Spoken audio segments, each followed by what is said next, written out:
Imagine being 86 years old, thousands of miles from the only home you've ever known, and suddenly finding yourself locked inside a crowded detention center. For Marie-Therese, a French grandmother, a quest to spend her final years with her first love has transformed into a terrifying legal ordeal that her family calls a living nightmare. This story doesn't begin in a courtroom or a jail cell. It begins in the 1950s at a NATO military base in Saint-Nazaire, France. There, a young Marie-Therese met Billy, an American serviceman stationed abroad. They fell deeply in love during a time of post-war rebuilding and international hope. However, history and geopolitics eventually pulled them apart. In 1966, when France withdrew from NATO's integrated military command, Billy was sent back to the United States. The two were forced to say goodbye, eventually marrying other people and building separate lives on different continents for more than half a century. Decades passed, but the memory of that first love never truly faded. In 2010, thanks to the power of social media, the two reconnected.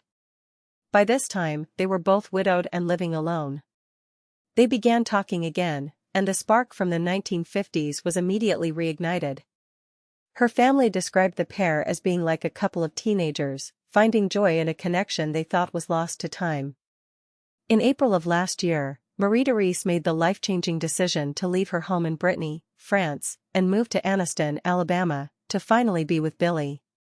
However, the fairy tale quickly began to crumble under the weight of tragedy and legal complications. In January, Billy passed away, leaving Marie-Therese alone in a foreign country. Because they had not yet finalized her permanent residency, she did not have a green card to legally remain in the United States. Her status became precarious almost immediately, but the situation turned even darker when a legal dispute erupted between Marie-Therese and one of Billy's sons. The family alleges that the dispute became so heated that the son went as far as cutting off the water and electricity to her home in an attempt to force her out. Marie-Therese was scheduled to appear in court on April 1 to resolve this domestic dispute and address her living situation. But she never made it to that hearing. Just 1 week before her court date, immigration officials intervened.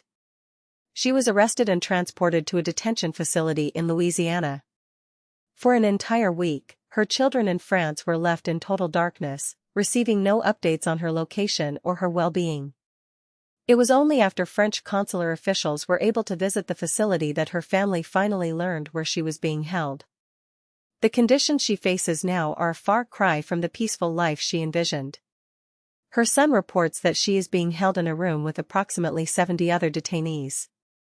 At 86 years old, Marie-Therese suffers from significant heart and back problems.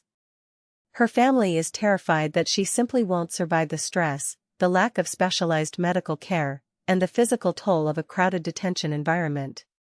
They are pleading for her immediate release, not so she can stay in America, but so she can be deported back to France to live out her remaining days in peace. This case has sparked intense concern over the rigid nature of immigration enforcement, especially when it involves the elderly and those with clear humanitarian needs. For Marie-Therese's family, every day she remains in custody is a day closer to a potential tragedy.